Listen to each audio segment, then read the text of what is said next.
Hi అండి, నమస్తే. Welcome to my channel. ఈరోజు వీడియోలో సాఫ్ట్ అండ్ స్వీట్ రెసిపీ వచ్చేసి రవ కేసరి. కేసరి పర్ఫెక్ట్గా కుదరాలంటే ఈ కొలతలను పక్కాగా ఫాలో అయిపోండి. ఈ కొలతలతో రవ కేసరి చేస్తే అమృతంలా ఉంటుంది, వెన్నలా కరిగిపోతుంది, చాలా టేస్టీగా ఉంటుంది. వంటరాని వాళ్ళు కూడా ఈజీగా సింపుల్గా చేయగలిగే స్వీట్ ప్రసాదం ఇది. సో రాబోయేవన్నీ పండగలే కాబట్టి పండుగ రోజులో ఇలా రవ కేసరిని ట్రై చేసి చూడండి, చాలా పర్ఫెక్ట్గా మీరే చేసేస్తారు. ముందుగా స్టవ్ పై బాణలు పెట్టి 2 టేబుల్ స్పూన్స్ నెయ్యి వేసి వేడయ్యాక కొద్దిగా జీడిపప్పు, అవి కొద్దిగా వేగాక ఎండు ద్రాక్ష వేసి వేయించుకొని ఒక ప్లేట్లోకి తీసుకోవాలి. ఇంకొక స్టవ్ పై 1 కప్పు పాలు,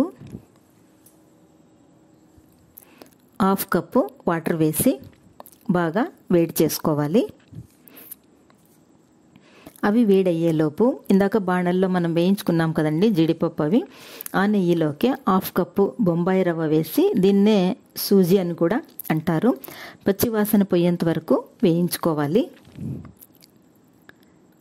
రవ బాగా వేగాక వేడి పాలను రవలో వేసి ఉడికించుకోవాలి. పాలు వేడిగా ఉన్నందువల్ల రవ అనేది ఉంట కట్టకుండా ఉంటుంది, సాఫ్ట్గా అలాగే ఉండిపోతుంది అన్నమాట. అదే పాలలోకి రవ వేస్తే అక్కడక్కడ చిన్న చిన్న ఉంటల మాదిరిగా కూడా వస్తుంది.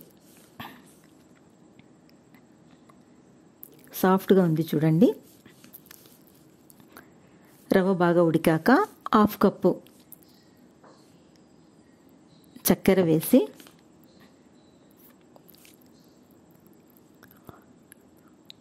చక్కెర అంతా కూడా కరిగేంత వరకు బాగా కలుపుకోవాలి.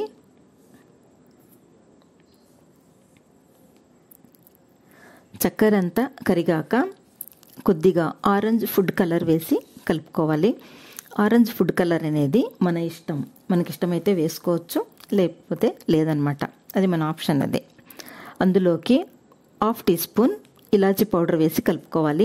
ఇలాచీ పౌడరు, ఇలాచీ, చక్కెర రెండు కలిపి మిక్సీ వేసి పెట్టుకొని స్టోర్ చేసుకుంటే మనం ఏ స్వీట్ చేసినా కూడా అందులోకి ఇలాచీ పౌడర్ వేసుకోవడానికి అనుకూలంగా ఉంటుంది. ఎక్కువ రోజులు స్టోర్ చేసుకున్నా కూడా అదేమీ పాడవదనమాట. స్వీట్ అంతా దగ్గర పడ్డప్పుడు అందులోకి 1/2 కప్పు నెయ్యి వేసి బాగా కలుపుకోవాలి. రవ ఉడికే కొద్దీ నెయ్యి అంతా కూడా బాగా పీల్చేసుకుంటుంది. కొద్దిసేపు కలిపేసుకుంటే నెయ్యి అంతా కూడా అబ్జర్వ్ అయిపోతుంది అనమాట. చూడండి, నెయ్యి అంతా కూడా బాగా పీల్చేసుకుంది. ఇలా స్వీట్ రెడీ అయిపోయిన తర్వాత చివరలో మనం వేయించి పెట్టుకున్న జీడిపప్పు, కిస్మిస్ కూడా అందులోకి వేసి బాగా కలుపుకొని సర్వ్ చేసుకోవాలి. అంతేనండి, చాలా సింపుల్గా ఎంతో టేస్టీ అయిన రవ కేసరి రెడీ అయిపోయింది. ఏ పండగలకైనా చాలా అంటే చాలా ఫాస్ట్గా చేసే స్వీట్ ఇది. మీరు కూడా ట్రై చేసి ఎలా వచ్చిందో కామెంట్ చేయడం మర్చిపోకండి. ఈ వీడియో మీకు నచ్చితే లైక్ చేయండి, మీ ఫ్రెండ్స్కి, రిలేటివ్స్కి షేర్ చేయండి.